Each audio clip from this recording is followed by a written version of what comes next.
Nagsimula ang chapter na ito na biglang tinawag ni Theo ang pansin ni Sejen at sinabi na may isang tao, si Han Tae-jun, na nakakaalam na hindi siya nasa ika-40 na palapag. Nabigla si Sejen, hindi dahil nalantad ang kanyang lihim, kundi dahil ang alamat ng mangangaso na si Han Tae-jun ay nakausap si Theo. Si Tae-jun ang pinakamalakas na mangangaso sa Korea, at tinanong niya si Theo kung totoong kaibigan niya ang isang tao na katulad nito. Kumpirmado ni Theo at inulit na alam na ni Tae-jun na hindi talaga si Sejen nasa ika-40 na palapag. Gayunpaman, tiniyak ng pusa na negosyante na wala silang dapat ipag-alala. Ibinunyag niya na pumirma siya ng isang kasunduan ng kompidensyalidad kasama sina Dong-shik at Tae-jun upang hindi lumabas ang sikreto ni Sejen. Sinabi ni Sejen na magandang balita iyon, ngunit hirap pa rin siyang maniwala na si Dong-shik ay alagad ng alamat na mangangaso. Iniisip niya na para sa kapakanan ng kanyang pamilya sa Korea, kailangan niyang magkaroon ng magandang ugnayan sa kanilang dalawa. Nagpasya siyang tulungan pa sila sa pamamagitan ng pagbibigay ng mga espesyal na pananim. Pagkatapos ay tumingin si Sejen kay Theo, na walang pakialam na nililinis ang kanyang balahibo. Iniisip niya na noong nakipag-ugnayan siya kay Dong-shik noon, baka nagkataon lamang iyon. Ngunit sa pagkakataong ito, nakakuha siya ng koneksyon sa pinakamalakas na mangangaso sa Korea sa pamamagitan lamang ng pagbebenta ng ilang matamis na kalabasa. Nagtataka siya kung natural ba sa mga negosyante tulad ni Theo ang ganitong kakayahan sa paggawa ng koneksyon. Hindi niya alam na malamang paborito ng Diyos ng plot armor ang orange na pusa. Bigla na lang nagsabi si Theo na may hiling siya kay Sejen. Tinanong niya kung naaalala pa ni Sejen ang dahilan kung bakit siya naging isang palaboy na negosyante. Naalala ito ni Sejen at sinabi na dahil ito sa isang lalaking nagngangalang Orin na nagnakaw ng kanyang nobya. Sumang-ayon si Theo at masiglang ipinaliwanag na nakita niya si Orin sa merkado kanina, at isa na rin siyang palaboy na negosyante. Sigaw ni Theo na naloko si Orin ng mga panlilinlang ni Skerem, minamaliit siya, at tinawag pa siyang masama sa harap ng lahat. Bahagyang kumalma si Theo at sinabi na tulad ng naloko siya noon. Ngayon, si Orin ay nagdadala ng mga walang kwentang gamit mula sa labas ng tore. Pupunta siya ngayon sa ika-79 na palapag upang mag-alok ng mga ito sa hari ng Minotaur. Nagulat si Sejen sa narinig. At pagkatapos ay humiling si Theo na iganti siya kay Oran. Pinag-isipan ito ni Sejen at inulit ang kwento ni Theo. Mukhang tuturuan nga niya ng leksyon si Orin, ngunit hindi lang para kay Theo. Mukhang may bagong empleyado na naman sa kumpanya ni Sejen. Ilang araw pagkatapos, narating ni Orin at ng kanyang 2 tauhan ang ika-79 na palapag. Mahaba na ang kanilang nilakbay, at sobrang pagod na sila. Habang pinupunasan ni Orin ang kanyang pawis, tinanong niya kung ano bang meron sa ika-79 na palapag dahil parang wala naman doon. Tinanong niya ang unang tauhan kung may dala ba silang kahit ano. Sagot ng una, wala silang natira dahil nagastos na nila lahat ng pera nila kanina. Ipinaliwanag niya na pagkatapos magbayad ng bayad sa pagparehistro bilang negosyante at bumili ng mga gamit. Binili nila ang lahat ng gamit ni Skerem at kung ano mang natira. Ginastos nila sa alak para ipagdiwang ang kanilang inaakalang tagumpay. Dahil doon, wala na silang pera para bumili ng mga pangangailangan sa paglalakbay tulad ng pagkain at tubig. Sa narinig, bumagsak sa lupa ang pangalawang tauhan at sinabi na mamamatay sila sa gutom doon. Sinabihan siya ni Orin na tigilan na ang pagiging dramatiko dahil magbebenta sila ng kanilang mga paninda at yayaman. Sinabi niyang mabilis nilang kikitain ang 1,000 tower coins at pagkatapos ay babalik na. Sinabi niya na dapat silang pumunta muna sa hari ng Minotaur at humingi ng pagkain at tubig. Dahil pumunta sila sa malayong lugar na iyon upang magbenta ng bihirang mga gamit. Kaya dapat mabuti ang pagtanggap sa kanila ng mga Minotaur. Tinanong niya ang kanyang mga tauhan kung gaano pa katagal bago makarating sa hari ng Minotaur. At binasa ng unang tauhan ang mapa na ibinigay sa kanila ni Skerem. Sinabi niyang kailangan pa nilang maglakad ng 2 o 3 araw pa bago makarating sa hari ng Minotaur. Nabahala si Orin sa narinig. At ang pangalawang tauhan ay nagpasya ng ilibing ang sarili sa lugar na iyon. Bigla nilang narinig na may paparating at nang lumingon sila, nakita nilang may 2 kuneho na papalapit sa kanila. Ang 2 kuneho na iyon ay sina Og Chunky Rabbit at ang pangalawang Chunky Boy na nagbebenta ng tubig. Nagmamadali sina Orin at ang kanyang mga tauhan papunta sa kanila. At sumigaw na sila ay maliligtas na. Tuwang-tuwa silang makakita ng mga negosyante doon at humingi agad ng tubig. Ngunit sinabi ni Chunky Rabbit na ang isang bote ng tubig ay nagkakahalaga ng 0.5 tower coins. Nabigla si Orin sa presyo. Pero sinabi ni Chunky Rabbit na tingnan muna ni Orin ang paligid at mapagtanto kung gaano kahirap makakuha ng tubig sa lugar na iyon. Wala namang nasabi ang grupo ni Orin, pero uhaw na sila. Ito ang tamang oras para ipakita ni Chunky Rabbit ang kanyang husay sa pag-arte. At tinanong niya si Orin kung siya ba ang negosyanteng bisita ng hari ng Minotaur. Agad namang sumang-ayon si Orin, sinabing magbebenta sila ng bihirang mga gamit sa hari ng Minotaur. Sinabi ni Chunky Rabbit na hindi niya alam na sila pala ang bisita ng hari ng Minotaur. At dahil doon, pumapayag silang bumili ng tubig sa utang. Tuwang-tuwa si Orin sa narinig.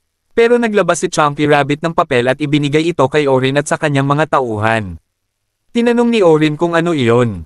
At sinabi ni Chunky Boy na iyon ay ang kontrata ng garantiya para sa outstanding payment. Sinabi niya na kailangan nilang bayaran ng 10 beses ang presyo ng kanilang utang. Kailangan nilang bayaran ang kanilang pagkakautang sa loob ng 3 araw. Nabahala si Orin sa narinig at sinabing ito ay isang malaking panloloko. Sinabi niyang kahit ang kuneho ay dapat maintindihan na labis naman ang 10 beses na halaga. Sinabi ni Chunky Rabbit na kailangan nilang gawin iyon dahil ang ika-9 na palapag ay isang malupit na lugar. At maraming tao na may outstanding payment noong nakaraan ay tumakas. Pagkatapos ay sinabi ni Chunky Rabbit kay Orin na kung hindi niya mababayaran ang pera, pwede niyang bayaran ito gamit ang kanyang katawan sa hinaharap. Nabahala si Orin sa narinig dahil, bilang isang pusa mula sa isang kilalang pamilya, tinutulan niyang gamitin ang kanyang katawan bilang pambayad. Sinabi niyang hindi naman aabot sa ganoon dahil magbebenta sila ng kanilang produkto sa loob ng 3 araw. At babayaran ng buo ang halaga. Pumirma siya sa kontrata at sinabihan ang kanyang mga tauhan na ilagay lahat ng bote ng tubig sa kanilang mga dala. At pagkatapos ay umalis ang 3 pusa. At sinabi ni Orin sa mga kuneho na bumalik sila pagkatapos ng 3 araw para kunin ang kanilang pera. Pinanood sila ng mga Chunky Brothers na umalis. Habang kumakain ng carrot ang Og Chunky Boy at sarcastic na hiniling na yumaman sila. Kinabukasan, naubos na halos lahat ng tubig ng mga pusa habang naglalakbay. At kalat-kalat na ang mga bote sa paligid na parang mga walang pakialam. Hindi na ako magugulat kung sisingilin sila ni Sejen ng multa dahil sa pagtatapon ng basura. Ininom ni Oren ang huling bote ng tubig niya at sinabi niyang mas lalo siyang nagugutom pagkatapos uminom ng tubig. Humingi siya ng tubig sa kanyang tauhan, ngunit sabi ng tauhan na iyon na ang huling bote niya at tinitira niya ito para mamaya. Pinilit ni Oren ang tauhan, ipinapaalala na siya ang boss, at inagaw ang bote, kaya napaiyak ang kawawang pusa. Habang iniinom ni Oren ang tubig, napansin ng pangalawang tauhan ang isang bagay na hindi kapanipaniwala at agad na binalaan siya.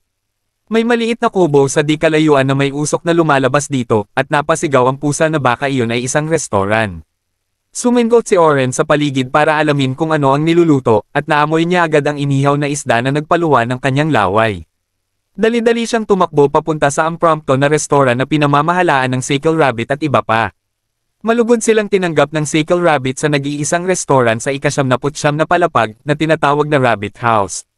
Inimbitahan ng 2 kuneho na nakadamit pang waiter ang mga pusa na pumasok at agad nilang hiniling ang inihaw na isda. Sinabi ng Sickle Rabbit na isang tower coin ang halaga ng bawat isda at kailangan nilang magbayad kaagad.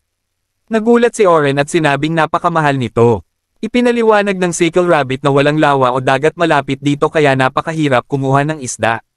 Nalungkot ang mga pusa, kaya sinabi ng Sickle Rabbit na maaari silang mag-sign ng kontrata para sa utang na babayaran. At kung hindi nila mababayaran sa loob ng 3 araw, kailangang magbayad sila ng 10 beses na halaga o magtrabaho sa katawan nila bilang kabayaran. Agad na kinuha ni Oren ang kontrata mula sa kamay ng kuneho bago pa man matapos nito ang pagsasalita.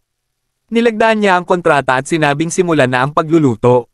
Natutuwa ang Sickle Rabbit at agad na nagsimulang magluto. Iniihaw niya ang isda sa harap ng mga pusa na hindi mapigilan ang pagtulo ng laway. Pagkatanggap ng mga pusa ng isda, agad nila itong sinunggaban. Ngunit hindi sila nasiyahan sa kaunting iyon, kaya inihaw pa ng Sickle Rabbit ang ilang pusit para sa kanila. Kinain ng mga pusa ang mamahaling pagkain ng walang pakialam, at matapos mapuno ang tiyan, humiga sila sa banig ng sibuyas.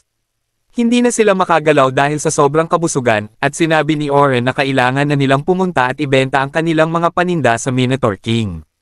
Ngunit nagtanong ang mga tauhan niya, at sinabi ni Oren na matulog muna sila sandali, na 1 oras lamang ang ailalaan nila. Subalit agad silang nakatulog ng mahimbing, at hiniling ng Sickle Rabbit na maganda ang kanilang panaginip habang siya'y umaalis. Maya-maya, nagising si Oren dahil sa maliwanag na sikat ng araw at tumayo, hinihilod ang kanyang mga mata, nagtatanong kung saan napunta ang lilam. Gising na ang pangalawang tauhan at nanginginig sa takot habang sinasabi kay Oren na malaki ang kanilang problema. May isang itim na Minotaur sa harap nila, at sumigaw si Oren. Tinanong ng Minotaur kung sila ang mga taong naghahanap sa kanilang hari. Lubos na natakot si Oren at ang kanyang mga tauhan. Sa nanginginig na tinig at luha sa kanyang mga mata, sinabi niya na sila ay mga naglalakbay na mga ngalakal at nakiusap na huwag silang saktan. Ipinakita niya ang kanyang badge bilang patunay, ngunit sinabi lamang ng Minotaur na sumunod sa kanya dahil dadalhin niya sila sa kanilang hari. Biglang nagbago ang mood ni Oren nang mapagtanto niyang ang mga Minotaur ay naroon upang gabayan sila papunta sa hari, at naisip niyang napakaswerte nila. Sa waypoint papunta sa ika-79 na palapag, nakatayo ang Minotaur King sa kanyang upuan. Nasa kanyang posisyon, si Oren, kasama ang waypoint sa background at dalawang linya ng Minotaur sa kanyang harapan. Kung hindi pa sapat ang setting na ito upang takutin ang tatlong pusa, malakas na sumigaw ang Minotaur King, tinatanong kung sila ang mga taong pumunta rito upang hanapin siya. Bagamat takot na takot, sinabi ni Oren sa Minotaur King na pumunta sila rito upang magbenta ng ilang napakabihirang mga bagay. Sinabi niya na ang mga iyon ay mga bagay mula sa labas ng tore, at ipinakita ng Minotaur King ang kanyang pagkamausisa. Sinabi niya na kailangan niyang tumawag ng eksperto upang makita kung talagang bihira ang bagay na kanilang ibinebenta o hindi. Ang kanyang eksperto ay walang iba kundi ang ating bida na si Sejen. Ngunit ipinakilala siya ng Minotaur King bilang ang dakilang itim na dragon. Iyan ang lahat para sa video na ito. Ano sa tingin mo ang mangyayari sa mga kawawang pusa na naskam ni Skerem at ngayon naman ni Sejen? Malinaw na magiging mga tauhan niya sila, ngunit anong tungkulin ang ibibigay niya sa kanila?